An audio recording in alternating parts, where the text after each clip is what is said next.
Class 8 Hindi chapter 7।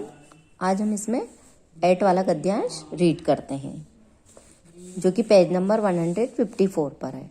अब हम देखते हैं इसका 8वां गद्यांश। अब भी सेवा, ईमानदारी, सच्चाई और आध्यात्मिकता के मूल्य बने हुए हैं।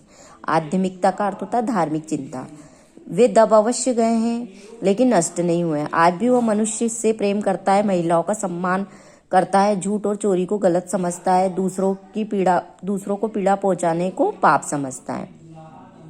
मतलब जो हमारे जो अभी भी सेवा, ईमानदारी, सच्चाई है वो आध्यात्मिकता के मूल्य बने हुए हैं। जैसे क्या करते हैं कि महिलाओं का सम्मान करते हैं, झूठ और चोरी को गलत समझते हैं, दूसरों को दुख पहुंचाने को पाप समझते हैं। हर आदमी अपने व्यक्तिगत जीवन में इस बात का अनुभव करता है। समाचार पत्रों में जो भ्रष्टाचार के प्रति इतना आक्रोश है वह यही साबित करता है कि हम ऐसी चीजें को गलत समझते हैं और समाज में उन तत्वों की प्रतिष्ठा कम करना चाहते हैं जो गलत तरीके से धन या मान संग्रह करते हैं। अब हम 9वां गद्यांश रीड करते हैं। दोषों का पर्दाफाश करना बड़ी बुरी बात नहीं है। दोष का पर्दाफाश का अर्थ होता है किसी भी चीज को उजागर करना। बुराई यह मालूम होती है कि किसी के आचरण के गलत पक्ष को उद्घाटित करके उसमें रस लिया जाता है। मतलब बुराई यह होती है किसी में भी कि किसी के भी हम व्यवहार को हम गलत साबित करके और उसका मजा लें। और दोषोद्घाटन को एकमात्र कर्तव्य मान लिया जाता है। बुराई में रस लेना बुरी बात है। मतलब किसी की भी बुराई से हमें आनंद लेना वो बुरी बात है। अच्छाई में उतना ही रस लेकर उजागर न करना और भी बुरी बात है। सैकड़ों घटनाएं ऐसी घटती है जिन्हें उजागर करने से लोकचित्त में अच्छाई के प्रति अच्छी भावना जगती है। लोकचित्त का अर्थ होता है लोगों के हृदय में। हम 10वां गद्यांश रीड करते हैं। एक बार रेलवे स्टेशन पर टिकट लेते हुए गलती से मैंने 10 के बजाय 100 रुपए का नोट दिया। मतलब लेखक बता रहे कि एक बार जब वो यात्रा के लिए जा रहे थे तो रेलवे स्टेशन पर टिकट लेते हुए गलती से लेखक ने 10 के बजाय 100 रुपए का नोट दिया और मैं जल्दी गाड़ी में आकर बैठ गया। थोड़ी देर में टिकट बाबू, उन दिनों के सेकंड क्लास के डिब्बे में हर आदमी का चेहरा पहचानता हुआ उपस्थित हुआ। उसने मुझे पहचान लिया और बड़ी विनम्रता के साथ मेरे हाथ में 90 रुपए रख दिए। मतलब लेखक ने 10 रुपए के बजाय 100 रुपए का नोट दिया तो टिकट बाबू ने बड़ी विनम्रता से उनके हाथ में 90 रुपए रख दिए और बोला, यह बहुत गलती हो गई थी, आपने भी नहीं देखा, मैंने भी नहीं देखा। उसके चेहरे पर विचित्र संतोष की गरिमा का अर्थ होता है बड़प्पन का भाव था और मैं चकित रह गया। मतलब लेखक आश्चर्यचकित हो गए। 11वां गद्यांश। कैसे कहूं कि दुनिया में सच्चाई और ईमानदारी लुप्त हो गई।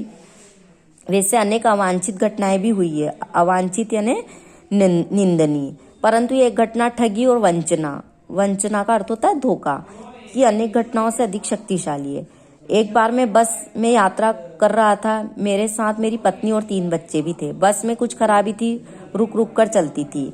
गंतव्य का अर्थ होता है जाने का स्थान से कोई 8 किलोमीटर पहले एक निर्जन सुनसान का अर्थ होता है निर्जन स्थान में बस ने जवाब दे दिया। मतलब बस खराब हो गई एक सुनसान जगह पर जब लेखक और उसकी पत्नी और उसके साथ में उसके 3 बच्चे यात्रा कर रहे थे। रात के कोई 10 बजे होंगे। बस में यात्री घबरा गए। कंडक्टर उतर गया और एक साइकिल लेकर चलता बना। लोगों को संदेह हो गया कि हमें धोखा दिया जा रहा है।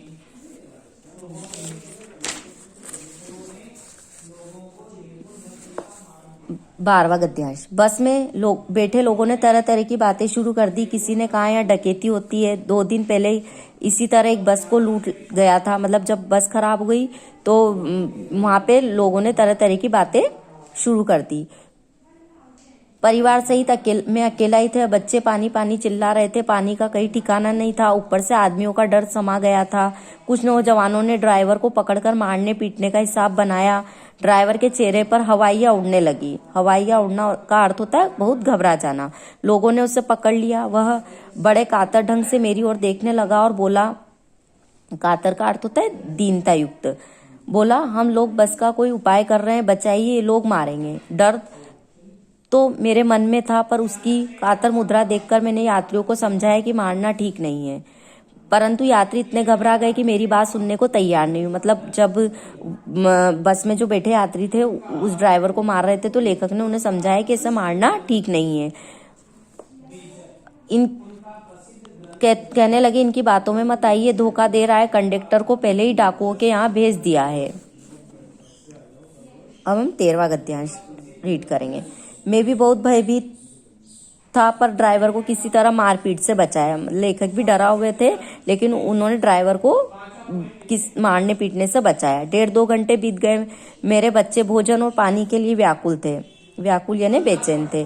मेरी और पत्नी की हालत बुरी थी। लोगों ने ड्राइवर को मारा तो नहीं, पर उसे बस से उतारकर एक जगह घेर कर रखा। कोई भी दुर्घटना होती तो पहले ड्राइवर को समाप्त कर देना ही उचित जान पड़ा।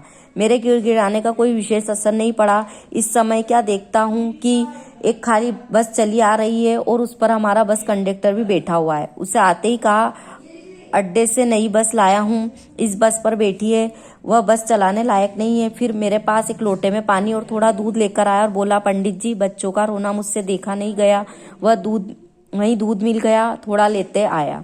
यात्रियों में फिर जान आ गई। सबने उसे धन्यवाद दिया, ड्राइवर से माफी मांगी और 12 बजे से पहले सब लोग बस अड्डे पहुंच गए। 14वां गद्यांश।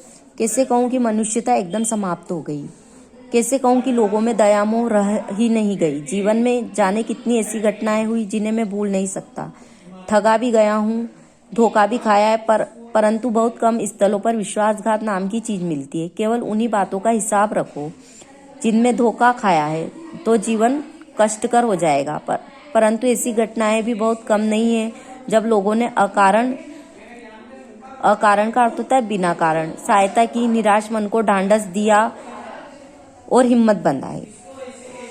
अब 15वां गद्यांश। कविकर रविन्द्रनाथ ठाकुर ने अपने प्रार्थना गीत में भगवान से प्रार्थना की थी कि संसार में केवल नुकसान ही उठाना पड़े, धोखा ही खाना पड़े, तो ऐसे अवसरों पर भी हे प्रभु, मुझे ऐसी शक्ति दो कि मैं तुम्हारे ऊपर संदेह न करूं। मतलब रविन्द्रनाथ टैगोर ने अपनी प्रार्थना में भगवान से प्रार्थना की थी कि संसार में अगर केवल नुकसान ही उठाना पड़े, धोखा भी खाना पड़े, तो ऐसे अवसरों पर हे प्रभु, मुझे ऐसी शक्ति दो कि मैं तुम्हारे ऊपर संदेह न करूं।